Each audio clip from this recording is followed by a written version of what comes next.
Hey everyone, Humphrey here with Router Gods. We are still in Singapore. Today is a wonderful Friday.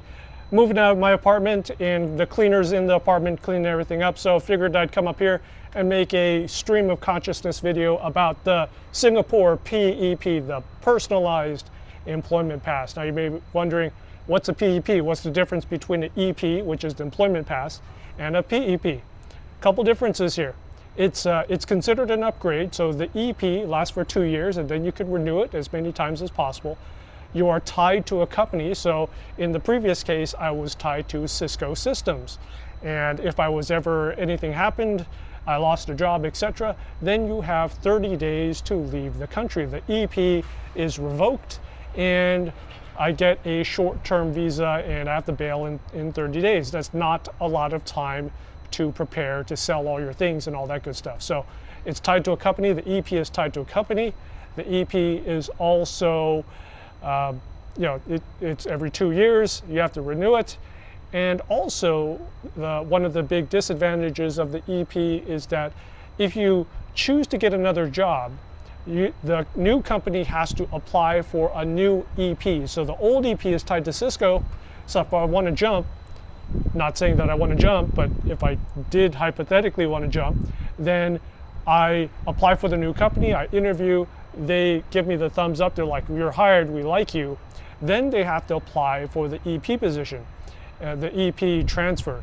Now, here's where it gets interesting here, because for EP jobs, you have to advertise in My Careers Singapore website, which is their internal government jobs, dice.com, monster.com type of thing, because you have to give Singaporeans a fair shot at the same job.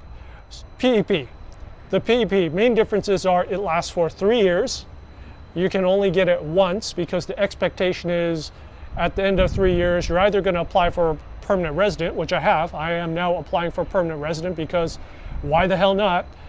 Now is kind of the perfect time to apply for it because all the expats are leaving, so you might as well apply for it because the pool to pull from is low, and theoretically the quotas for PR, permanent resident, stays the same or might go slightly lower. But if everyone's leaving, if the pool is getting shorter or smaller, and the available number of PR permits is stagnant, then it kind of makes sense to go for a PR.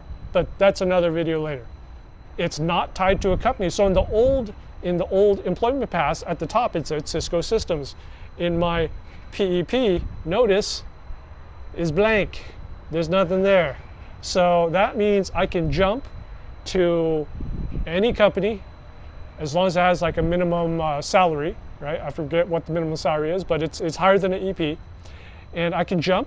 And also what's really cool is they do not need to advertise that job. So if they want to give that job to me, I interview very well, thumbs up, shake hands, they could just give me the job right away. There is no requirement to advertise that job to Singaporeans to give them a fair shake. Now, as a matter of courtesy, many of the companies out there will still advertise the job just to make it look good, I guess, but there is no requirement to do that.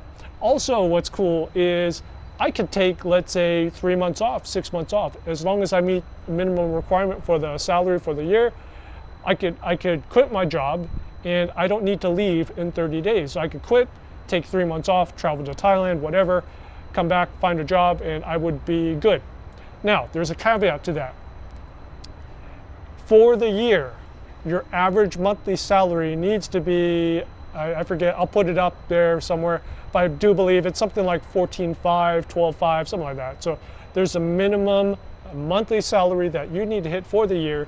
If you don't hit that, then you will lose your PEP.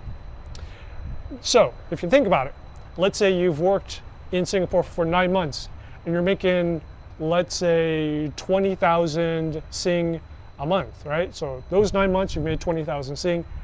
You leave your job, theoretically you could have a couple months of zero and that average will still hold. You'll still be able to hit that monthly average for the year. You might not be in too bad of a shape. Even better if, let's say, you're making big bucks, you're making like 25,000, 30,000 Sing a month, then yeah, theoretically, I guess you could work 6 months and take 6 months off, and you would still maintain your PEP. All right, so that's just a quick summary of the Personalized Employment Pass. It gives you a lot more options.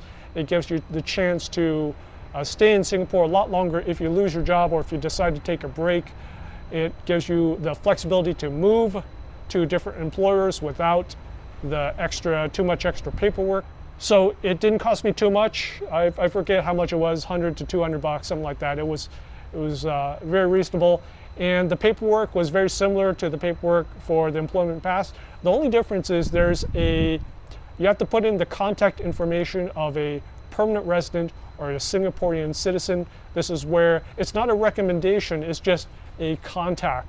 So if you use your boss or managers, it gets very interesting, because once you apply, people will ask you, why are you applying for a PEP? And everyone knows it gives you job flexibility. So I used my manager as my contact. He was cool with it.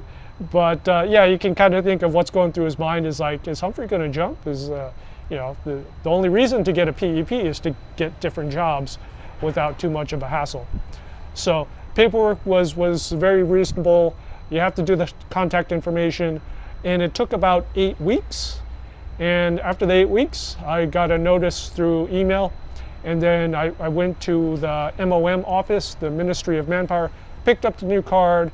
I have to legally cut up my old card, destroy it, or turn it back in. I haven't done that yet, so I probably should do that. And there was also this interesting dance at work where I had to cancel. So you cannot have an EP and a PEP at the same time. Apparently the system breaks. It doesn't, the universe explodes, a black hole opens up, whatever it is. So you get the provisional acceptance for the PEP. And so what you have to do is you have to tell your employer, your agency, cancel your EP, and you do this dance in the same day in 24 hours. In the morning, you cancel your employment pass, and then you accept your PEP and you pick it up in the afternoon. So you do this hip hop type of thing in the morning, and then you go in the afternoon and you get your PEP, and it's fairly seamless, but it is an interesting thing where you can't have both at the same time. All right, so if you have any questions, hit me up in the comments. And if you like this video, if it's helped you out, click subscribe, click like, and I'll see you on the next video. Stay safe. Bye.